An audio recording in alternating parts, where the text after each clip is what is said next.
Gold, trusted gold buyers. మీరు తాకట్టు పెట్టిన బంగారాన్ని విడిపించి ఈ రోజు ఉన్న మార్కెట్ ధరకు కొనబడను.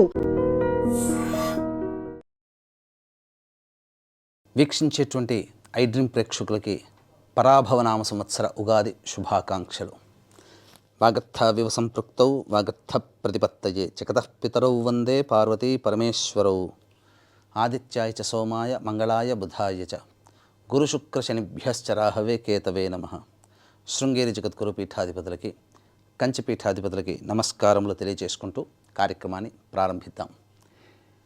మీనరాశిలో జన్మించినటువంటి వారికి ఈ పరాభవనామ సంవత్సరంలో ఆదాయం 14, వ్యయం 11, రాజ్యపూజ్యం 7, అవమానం 2. ఇక గమనించుకున్నట్లయితే ప్రధానంగా రాశిలోనే శని సంచార ప్రభావం. గత కొన్ని సంవత్సరాలుగా ఏలినాడు శని ప్రభావంతో ఇబ్బంది పడుతున్నారు. ఈ మీనరాశిలో జన్మించినటువంటి వారు ఇబ్బంది పడాల్సినటువంటి అవసరం ఏమాత్రం లేదండి. శని అంటే భయపడాల్సింది కాదు. శని వలన మనం గత జన్మల్లో చేసినటువంటి కర్మదోషం అనేటువంటిది తొలగిపోతుంది. ఆ విధంగా మనం మనస్సుని స్థిరీకరించుకొని ఆ కష్టాల్ని ఎదుర్కొనే ధైర్యాన్ని, సహనాన్ని, అంతకు మించిన శక్తిని మనకు ఆ దైవం ప్రసాదించమని వేడుకుంటే చాలు. అన్ని కష్టాల్ని మనం అధిగమించగలుగుతాం. ఇక గమనించుకున్నట్లయితే ప్రధానంగా జన్మశని ప్రభావం వల్లనే ఈ మీనరాశిలో ప్రధానంగా చాలామందికి బద్ధకం పెరుగుతుంది. ఏ పని చేయాలన్నా తర్వాత చూసుకుందాం, పోస్ట్పోన్మెంట్ ఆఫ్ వర్క్. ఒక మనిషి జీవితంలో పైకి ఎదగలేకపోవడానికి ఈ ఒక్క రీజన్ చాలు, అన్నీ నాశనం చేసేస్తుంది. కాబట్టి ప్రపంచాన్ని నాశనం చేసేది అణుబాంబు, అలాగే ఒక వ్యక్తి జీవితాన్ని బద్ధకమే నాశనం చేస్తుంది. కాబట్టి దీన్ని తెలుసుకోవాల్సినటువంటిది ఏంటంటే, ఈ మీనరాశిలో జన్మించినటువంటి వాళ్ళు ఏ రోజు చేయాల్సినటువంటి పని ఆ రోజు పూర్తి చేసుకోండి. మరుసటి రోజు గురించి కలలు కనండి.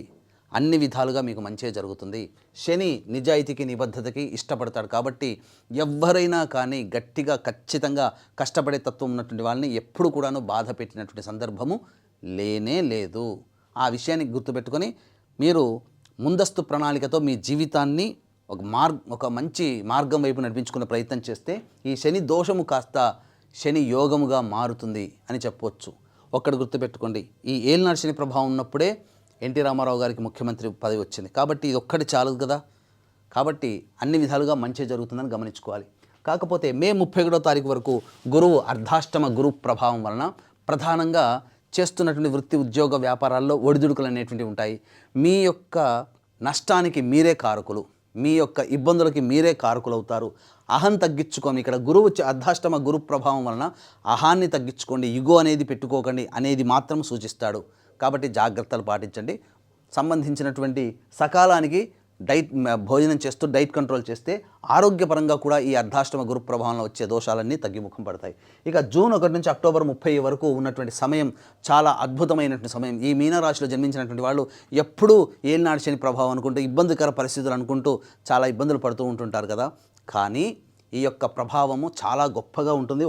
జూన్ 1 నుంచి అక్టోబర్ 30 వరకు అన్ని విధాలుగా గురువు అనుకూలంగా ఉంటుంటాడు. కాబట్టి ఈ సమయంలో మీరు ఏ వృత్తి అభివృద్ధి చేసుకోవాలనుకున్నా, వ్యాపారాన్ని కొత్తగా ప్రారంభించాలన్నా, విస్తరణ చేసుకోవాలనుకున్నా, లేదా మంచి ఉద్యోగంలో మంచి ఉన్నత స్థానానికి పెద్దల యొక్క, అధికారుల యొక్క ఆగ్రహం తగ్గి అనుగ్రహంతో మీరు ఉన్నతమైనటువంటి స్థానంలో ఉంటారు. కోరుకున్న చోటికి బదిలీలు జరిగే అవకాశము గోచరమవుతుంది. ఈ యొక్క జూన్ 1 నుంచి అక్టోబర్ 30 వరకు అన్ని విధాలుగా మంచి జరుగుతుంది. మీ యొక్క జీవితంలో ప్రోత్సాహకాలు ఆర్థిక పరంగా నిలదొక్కుని 10 మందికి సేవ చేయగలిగే శక్తి మీకు అన్నీ కలుగుతాయి. ఈ సమయంలోనే ఎన్నాళ్ళ నుంచో ఎదురు చూస్తున్నటువంటి కొత్త ఇంటి గృహము కళ ఏదైతే ఉంటుందో అది నెరవేరి తీరుతుంది, అందులో సందేహమే లేదు.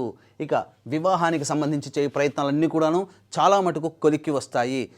ఈ సంవత్సరంలోనే ఒక ఇంటి వారు అవుతారు. ఈ యొక్క జూన్ 1 నుంచి అక్టోబర్ 30వ తారీఖు మధ్యకాలంలోనే ఇదే సంచారము ప్రధానంగా సంతానం కోసం ఎదురు చూస్తున్నటువంటి స్త్రీ పురుషులకి చక్కటి శుభవార్త వింటారు అని చెప్పవచ్చు. ఇక అక్టోబర్ 31 నుంచి జనవరి 24వ తారీఖు వరకు సింహరాశిలో సంచారం చేస్తున్నటువంటి ఈ యొక్క గురుగ్రహ ప్రభావం వలన కాస్త ఉన్న ప్రాంతం నుంచి దూర ప్రాంతానికి బదిలీ అవ్వాల్సినటువంటి పరిస్థితి ఏర్పడుతుంది. అంతేకాకుండా ప్రధానంగా అప్పులు చేయాల్సినటువంటి పరిస్థితి, అప్పులు అనేటువంటిది ఎక్కువగా ఉండడం వల్ల ఇబ్బందికర పరిస్థితులు ఎదురవుతాయి. మీ దగ్గర ఎవరైతే అప్పు తీసుకున్నారో తీర్చలేని విధంగా ఉండి రాని బాకీలుగా మారుతాయని చెప్పవచ్చు.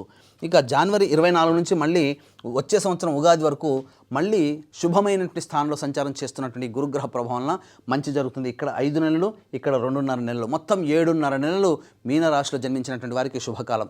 ఒక సంవత్సరంలో దాదాపుగా 70% అనగా 60% ఉన్నటువంటి రోజులు మీకు చాలా అద్భుతంగా ఉండబోతుందంటే మంచి మాట అని చెప్పవచ్చు. కాబట్టి ఎప్పుడు మీనరాశికి ఇంతేనా అని చెప్పి బాధపడే వాళ్ళకి ఈ సంవత్సరం చాలా అద్భుతంగా యోగించబోతుంది. అయితే ప్రధానంగా గమనించాల్సినటువంటిది 12వ స్థానంలో డిసెంబర్ 5 వరకు రాహువు వ్యయస్థానంలో సంచారం చేస్తున్నటువంటి ఈ కారణం చేత ప్రధానంగా విలువైన వస్తువులు, ఆభరణాలు, అలాగే చోర భయం అనేటువంటిది ఉండడం ద్వారా కోల్పోతారు. అగ్ని ప్రమాద భయం కూడా ఉంటుంది. కాబట్టి ఇంట్లో సంబంధించినటువంటి ఫైర్ సేఫ్టీ అనేటువంటిది పాటించాలి. ముఖ్యంగా వాహనాన్ని నడిపేటప్పుడు జాగ్రత్తలు పాటించాలి. సాధారణంగా సరైనటువంటి సకాలానికి నిద్ర లేకపోవడం కూడా ఇబ్బందికర పరిస్థితులు. కానీ డిసెంబర్ 5 నుంచి మిగతా గ్రహాలు అనుకూలంగా ఉండడం, ఈ రాహు కూడా మంచి శుభస్థానంలో ఉండడం వల్ల మీకు తిరుగంటూ ఉండదని గమనించుకోవచ్చు. ఇక మీనరాశిలో ఈ యొక్క కేతు సంచారం డిసెంబర్ 5 వరకు అనుకూలంగా ఉండడం, డిసెంబర్ 5 తర్వాత పంచమ స్థానంలో సంచారం చేస్తూ మిశ్రమమైనటువంటి ఫలితాల్ని ఈ యొక్క మీనరాశి వారికి అందజేస్తారు. కాబట్టి మొత్తంగా చూసుకున్నట్లయితే ఒక శనిగ్రహము, గురువు మాత్రమే అనుకూలంగా కొన్ని సమయాల్లో లేడు. కాబట్టి మంచి సమయాలు ఉన్నప్పుడు మీరు ఏదైనా కానీ మీరు సాధించుకునే అవకాశాలని మెండుగా ఉంటాయి. మంచి సమయాల్లో అన్ని విధాలుగా మీకు యోగదాయకంగా ఉంటుందని చెప్పవచ్చు. ఇక గమనించుకున్నట్లయితే ప్రధానంగా ఉద్యోగస్తులకి సంబంధించి నిరుద్యోగస్తులకి ఉద్యోగం ఎప్పుడు లభిస్తుంది, అలాగే కేంద్ర రాష్ట్ర ప్రభుత్వ ఉద్యోగులకి బదిలీలు, ప్రమోషన్స్ ఏ సమయంలో జరిగే అవకాశం ఉంటుంది, వేరే ప్రైవేట్ రంగంలో ఉన్నటువంటి వాళ్ళు వేరే కొత్త సంస్థల్లో జాయిన్ అవ్వాలంటే ఏ సమయంలో ప్రయత్నం చేస్తే బాగుంటుంది, ప్రధానంగా కేంద్ర రాష్ట్ర ప్రభుత్వాలకు సంబంధించినటువంటి కాంట్రాక్టర్స్ ఏ సమయంలో మనం బిల్స్ అప్లై చేస్తే పాస్ అవుతాయి, ధనం చేకూరుతుంది, కొత్త కాంట్రాక్ట్స్ ఎప్పుడు చేజిక్కించుకోవచ్చు అనే విషయం గురించి తెలుసుకోవచ్చు. గమనించుకున్నట్లయితే ఈ సంవత్సరం 15 మే నుంచి 14 జూన్ వరకు ఉన్నటువంటి సమయం చాలా అనుకూలం. అలాగే 17 ఆగస్టు నుంచి 16 సెప్టెంబర్ మధ్య ఉన్నటువంటి సమయం చాలా అనుకూలమైనటువంటిది. అలాగే ప్రధానంగా 16 డిసెంబర్ నుంచి వచ్చే సంవత్సరం 12 ఫిబ్రవరి వరకు ఉన్నటువంటి సమయం కూడా చాలా అనుకూలమైనటువంటి సమయంగా చెప్పవచ్చు. ఈ సమయాల్లో మీరు ప్రయత్నం చేయండి. మీరు కోరుకున్న విధంగా మీ జీవితం అనేటువంటిది ఉంటుంది. కేంద్ర రాష్ట్ర ప్రభుత్వ సంస్థల్లో పనిచేసే ఉద్యోగస్తులకి ప్రమోషన్స్ అనేటువంటివి ఖచ్చితంగా ఈ సంవత్సరం రాబోతున్నాయి. ఎన్నాళ్ళ నుంచి ఎదురు చూస్తున్నటువంటి ఇంక్రిమెంట్స్ కూడాను మీకు అన్ని కూడా చేకూరుతాయి. ఎరియర్స్ కూడా మీకు వచ్చేసే అవకాశాలు ఉంటాయని చెప్పవచ్చు. ఇక వీక్షించేటువంటి ప్రేక్షకులు కూడా మీనరాశిలో జన్మించినటువంటి వారికి ప్రధానంగా కొంత సమయం అనుకూలంగా ఉండదు. వీటితో పాటుగా 12 రాశిలో జన్మించినటువంటి వాళ్ళకి అన్ని విధాలుగా బాగుండాలి, మంచి జీవితాన్ని గడపాలి, చెడు తక్కువగా ఉండాలి అని అంటే నవగ్రహాల యొక్క అనుగ్రహం సంపూర్ణంగా ఉండాలి. ఇట్టి నవగ్రహాల యొక్క అనుగ్రహం కోసం మన పీఠం ఆధ్వర్యంలో ఏప్రిల్ 1వ తారీఖు రోజున చైత్ర పౌర్ణమి సందర్భంగా సాయంకాలం 6 గంటలకి అత్యంత శీఘ్ర ఫలితాలను ఇచ్చే హస్తానక్షత్రం ఉన్నటువంటి సమయంలో సర్వదోష నివారణ పూజల హోమాలలో భాగంగా నవగ్రహ పాశుపత మంత్ర హోమంతో పాటుగా ఆరోగ్యం కోసం మృత్యుంజయ హోమము, అలాగే సంబంధించినటువంటి విద్య, వివాహ, దాంపత్య, ఆర్థిక, ఉద్యోగ అభివృద్ధి కోసమై లక్ష్మీ మూలమంత్ర సంప్రతి లక్ష్మీ సూక్త హోమం, సర్వకార్య జయసిద్ధికి సుదర్శన హోమము, అలాగే రుద్రహోమం జరిపించి శక్తిపాతము చేసినటువంటి కరుంగలి మాల ఇవ్వడం జరుగుతుంది. అవకాశం ఉన్నటువంటి వాళ్ళు స్క్రీన్పై కనిపిస్తున్నటువంటి నెంబర్కి కాంటాక్ట్ చేసి మీ గోత్రనామాదులు నమోదు చేసుకోవచ్చు. ఏప్రిల్ 1వ తారీఖు మధ్యాహ్నం 3 గంటల లోపల. ఇక గమనించుకున్నట్లయితే ఈ మీనరాశిలో జన్మించినటువంటి వారికి కుజగ్రహ సంచార ప్రభావం 2 ఏప్రిల్ నుంచి 10 మే వరకు కూడాను ప్రధానంగా చూసుకుంటే జీవిత భాగస్వామి, వ్యాపార భాగస్వామి ఎవరితో కలిసి పనిచేస్తుంటారో వాళ్ళతో కాస్త ఇబ్బందులు, వాహనం నడిపేటప్పుడు జాగ్రత్తలు పాటించాల్సినటువంటి పరిస్థితి, గృహంలో చికాకుల సమస్యలు అధికంగా ఉంటాయని చెప్పవచ్చు. ఇక రాశి ప్రధానంగా 11 మే నుంచి 19 జూన్ మధ్య కాలంలో 2వ ఇంటిలోనే సంచారం చేస్తూ ప్రధానంగా కుటుంబపరమైనటువంటి వివాదాలు, ఆర్థిక నష్టము, అలాగే ఎడమ కంటికి సంబంధించినటువంటి ఇబ్బందులు అనేటువంటి ఎదురవుతాయి. అలాగే సంతాన మూలకంగా సమస్యలు అనేటివి పెరుగుతాయి. శస్త్రచికిత్సలు జరిగేటువంటి అవకాశం కూడా గోచరమవుతుంది. 20 జూన్ నుంచి 1 ఆగస్టు వరకు మధ్య ఉన్నటువంటి సమయం ఇది చాలా అనుకూలమైనటువంటి సమయము. ఈ సమయంలో గురువు కూడా అనుకూలిస్తున్నటువంటి కారణం చేత అన్ని విధాలుగా చేసినటువంటి ప్రతి పనులలో కూడా విజయాన్ని పొందుతూ అత్యుత్సాహంతో అందరినీ, మన్నల్ని, ప్రేమని, ఆప్యాయతని చూరగొంచు పట్టుకుందల్లా బంగారంలా ఉండేటువంటి సమయంగా చెప్పొచ్చు. ఇక 2 ఆగస్టు నుంచి 17 సెప్టెంబర్ మధ్య ఉన్నటువంటి కాలం అర్ధాష్టమ కుజ సంచార ప్రభావం. ఇది కాస్త ఒడిదుడుకులు అనేటువంటివి వస్తాయి. చేస్తున్నటువంటి వృత్తి, ఉద్యోగ, వ్యాపారాల్లో కాస్త నష్టాలు, ఓవర్లుక్ అనేటువంటిది ఉండడం వల్ల చాలా మటుకు నమ్మిన వారే మోసం చేసేటువంటి అవకాశాలు ఎక్కువగా గోచరమవుతున్నాయి. కాబట్టి అన్ని విధాలుగా మంచిగా ఉండడానికి ప్రయత్నం చేయండి. ఇక 18 సెప్టెంబర్ నుంచి 11 నవంబర్ మధ్య ఉన్నటువంటి కాలం సంతాన మూలకంగా విభేదాలు, కష్టాలు, నష్టాలు అనేటువంటివి సూచించబడుతున్నాయి. ముఖ్యంగా ప్రధానంగా ఆరోగ్యపరంగా జాగ్రత్తలు తీసుకోవాల్సినటువంటి పరిస్థితి, జ్వరం పీడితమయ్యేటువంటి అవకాశాలు గోచరమవుతున్నాయి. ఇక 12 నవంబర్ నుంచి 8 మార్చి వరకు ఉన్నటువంటి సమయం ఏదైతే ఉంటుందో ఇది అద్భుతమైనటువంటి సమయం అండి. ఇటు కుజుడు స్తంభించి ఉండి అద్భుతంగా యోగాన్ని కలగజేస్తూ, గురువు కూడా అనుకూలంగా ఉంటూ, అలాగే రాహువు కూడా అనుకూలంగా ఉన్నటువంటి సమయం. ఇక మీకంటూ ఈ మీనరాశిలో ఇప్పటి వరకు కష్టాలు పడుతున్నారు, ఇక దీనికి సంబంధించినటువంటిది ప్రధానంగా ఎండ్ కార్డు పెడదామనేటువంటి ఆలోచన, కష్టాలకన్నిటికీ ఎండ్ కార్డు అనేటువంటిది 11 నవంబర్ నుంచి 8 మార్చి వరకు మీరు జీవితంలో ఈ సంవత్సరంలో ఏదైతే సాధించాలని అనుకుని ఉంటారో ఆ సాధించాలనేటువంటి అన్నీ కూడా ఈ 11 నవంబర్ నుంచి వచ్చే సంవత్సరం 8 మార్చి లోపల మీరు అన్నీ సాధించుకోగలుగుతారు. ఇక గమనించుకున్నట్లయితే విద్యార్థులకి ప్రథమార్థం గడ్డు కాలం మే 31వ తారీఖు వరకు. కాబట్టి తల్లిదండ్రులు కాస్త ఎక్కువ శ్రద్ధ పెట్టి దైవానుగ్రహాన్ని పెంపొందించే ప్రయత్నం చేస్తే చాలా మంచి జరుగుతుంది.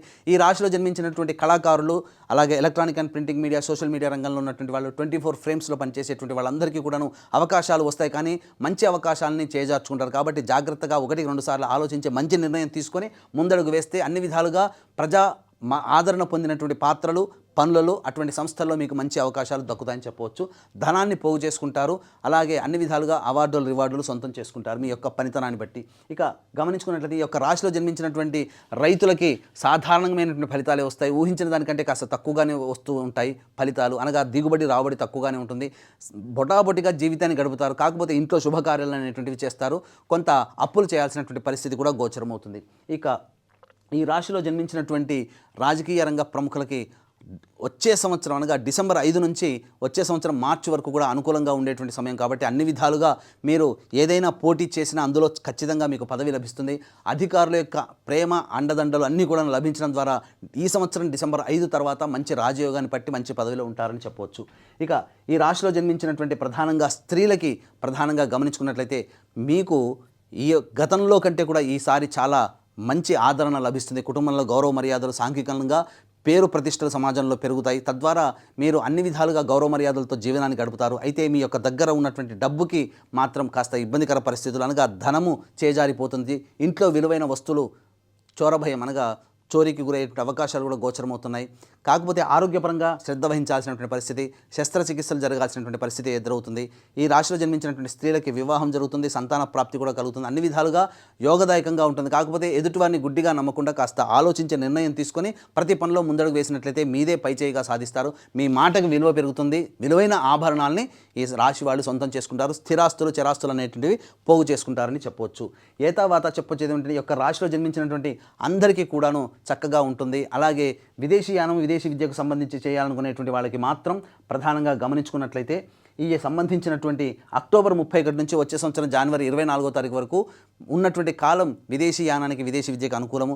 అలాగే విదేశాల్లో స్థిరపడినటువంటి వాళ్ళకి కాంట్రాక్ట్స్ మళ్ళీ పెంపొందించడము, అలాగే H1B వీసాలు కొత్తగా రావడం అనేటువంటివి కూడా ఈ సంవత్సరం చక్కగా జరిగి ఆనందకరంగా జీవిస్తారని చెప్పవచ్చు.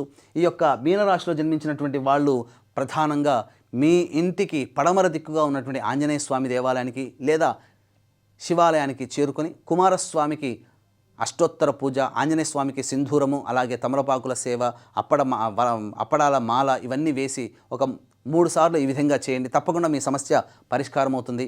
ఈ మీనరాశితో పాటుగా 12 రాశిలో జన్మించినటువంటి వారికి దైవానుగ్రహం అందరికీ అందించాలనే సదుద్దేశంతో ఏప్రిల్ 1 చైత్ర పౌర్ణమి హస్తా నక్షత్రం ఉన్నటువంటి రోజున జరిగే సర్వదోష నివారణ పూజల హోమాల్లో గోత్రనామాదులు నమోదు చేసుకుని శక్తిపాదము చేసినటువంటి కరుంగలి మాలను సొంతం చేసుకోవడం ద్వారా మీకున్నటువంటి సమస్యలన్నీ తొలగిపోయి మీ కళ సాకారమై మీరు ఆనందంగా జీవించగలగాలని కోరుకుంటూ సర్వం శ్రీ ఉమామహేశ్వర పరబ్రహ్మార్పణమస్తు.